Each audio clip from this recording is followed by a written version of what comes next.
Good morning, good afternoon, good evening, depending on where you're joining from. My name is Shawnette Rochelle. I am the CEO and executive coach at Excellence Unbounded. And I want to thank you for making time to join this conversation about unconventional journeys, rethinking the entrepreneur's journey. So, a few years ago, I was staying for an extended period in Chennai, India. And I had heard about this restaurant that I wanted to try. It was located at a commercial center. And so I ordered an Uber. The driver came, picked me up.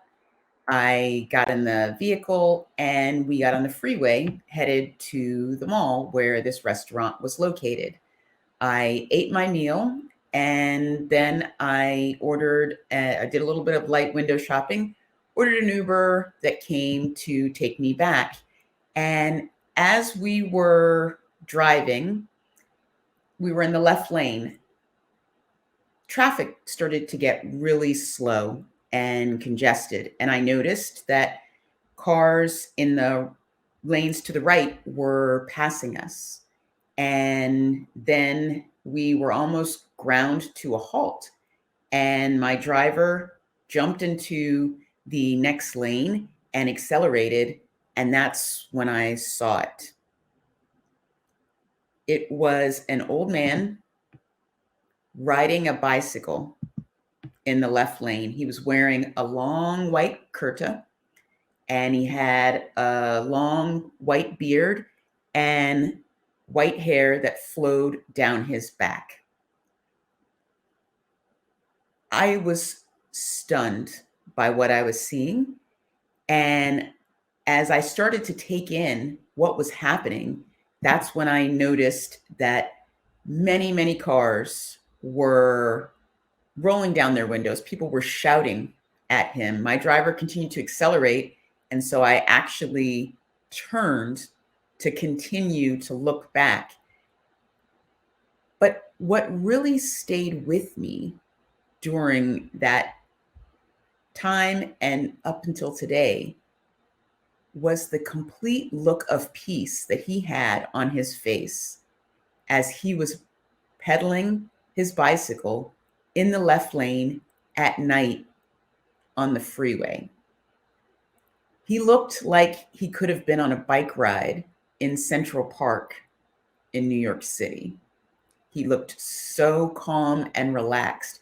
People were shouting things at him, and I don't speak Tamil, but I'm fairly certain that they weren't shouting, "God bless you," or "Have a great night." Even my Uber driver screamed something out of his window as we went past this gentleman. And as we rode away, I turned around and continued to watch him until he was out of my sight. But another thing that I noticed was that while car after car expressed their discontent, that everyone ceded to him and allowed him to continue on his journey. So why am I sharing this story? What's the connection to entrepreneurship? First off, there's certainly a clear connection in the sense of uncertainty that entrepreneurs encounter when they're trying to build a business, similar to the uncertainty that that gentleman encountered as he decided to put his bicycle in the left-hand lane on the freeway at night. In addition, there's also the hostility that entrepreneurs often face as you're trying to build a business and make some sort of change in what the status quo is.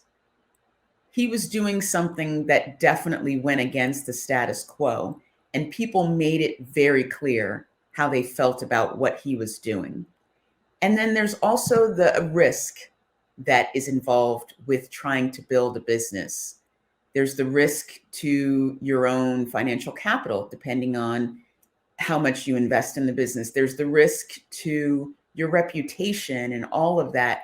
And he was facing, in addition, physical risk as he was riding on a bicycle at night on the freeway with the traffic patterns that are typical in a city like Chennai. But again, I do want to highlight that while he was in the midst of his journey, that the system conformed to him, not the other way around. And that's part of what I want to explore now, is that if we think about the entrepreneurial ecosystem, there is a playbook that has emerged and become the dominant narrative within the ecosystem, that there's a specific way to build a business, and that way looks very much like the founder's journey. Although only 1% of businesses will receive venture capital, at least in the US, 1% of businesses will receive venture capital. And yet nearly 100% of entrepreneurs are encouraged to execute the founder's journey that has become the playbook within the entrepreneurial space. What is that founder's journey, or that conventional journey, as I like to call it? What comprises that? Well, there's certainly emphasis on customer discovery, on validating the market, and on marketing, accessing mentors and advisors, moving on to raising capital and scaling if appropriate. Am I saying that these are things that we shouldn't be thinking about or doing? Absolutely not. What I'm saying is that it has very much become a playbook that orients the entrepreneur's gaze on what is external to them. And that orientation puts the focus on process, process, process. But if we take a step back and we think about what are the stated goals of entrepreneurship, what does the ecosystem want to see it render? Well, the answer to that is 9 times out of 10, maybe 9.9 times out of 10, is innovation. And this invites another question, which is, what are the conditions that support entrepreneurial innovation? If we just think about 3 of those: detachment, meaning that we can't be attached to a specific way of doing things, a specific process, an idea, a concept. We have to be more open. Curiosity is another element that, or condition that supports entrepreneurial innovation. And then the ability to play. So if we think about those 3 factors that help support entrepreneurial innovation, then if innovation is the desired outcome, the end state, what we're moving towards, and we know that detachment, curiosity, play, all things that require us to be more flexible, more adaptable, more open, less attached to a specific way, then we also want to think about, how are we defining innovation? And Jorge Barba, an innovation consultant, has a really great definition that I like to use because it creates more space for possibilities and doesn't start by constraining them. We want to deliver the future. Okay, the ways in which we deliver the future are greatly impacted by our disposition, by the way that we are, our mindset.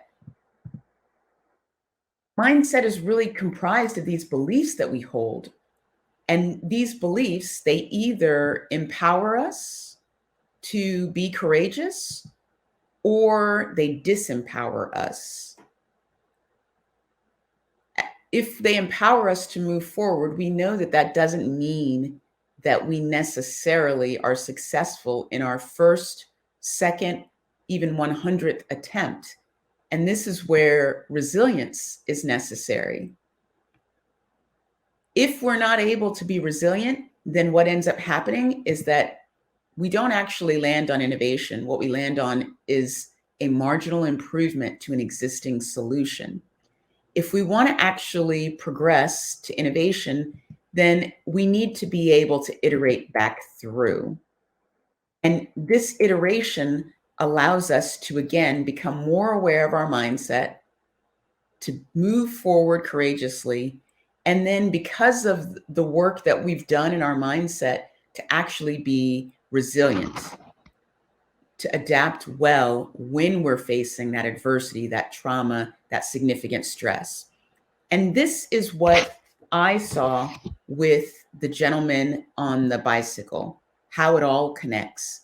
It all connects because he didn't get on that freeway and navigate to his destination, or at least up to the point that I last saw him, he was successfully en route to his destination peacefully, because he relied on process and specific steps. What empowered him to take that unconventional journey and to be as well emotionally self-regulated as he was, because he had invested in developing his mindset, because he had beliefs that empowered him to put that bike on the freeway in the left lane and to move forward and to be resilient while people were shouting at him and jerking into other lanes around him and driving erratically so that they could have time to express their displeasure to him. And this is what needs to occur within the ecosystem, is that it's not that the conventional journeys don't have a place, but we need to support entrepreneurs in the design of unique, unconventional journeys that center the inner work that is foundational to entrepreneurship. And that's mindset, courage, resilience, so that they can successfully land on that innovation. We need to shift the paradigm within the entrepreneurial ecosystem and support entrepreneurs in the design of these unique, unconventional journeys. If you'd like to learn more about this, I would encourage you to get connected in any of these ways. You can visit the website. You can subscribe to the newsletter on the website. I publish about mindset, courage, resilience, and innovation. You can always reach out. I would love to connect on LinkedIn or Instagram. Take a look at what I've published on Medium. And I also want to invite you, for the first 10 global game changers who subscribe to the newsletter, that you will then be able to receive 2 complimentary 30-minute coaching sessions. After you subscribe, within 72 hours, you'll get the link where you can schedule those complimentary sessions. I want to thank you for making time to listen. And if any of these ideas resonated with you and you just want to connect about them more, feel free to reach out. Also, I have a book that I am in the process of writing that will come out in the summer of 2024. And so definitely feel free to connect so that you can follow along and learn more about that. It does build off of just the brief snippet that I spoke about today. So thank you so much for your time, and enjoy the rest of the summit.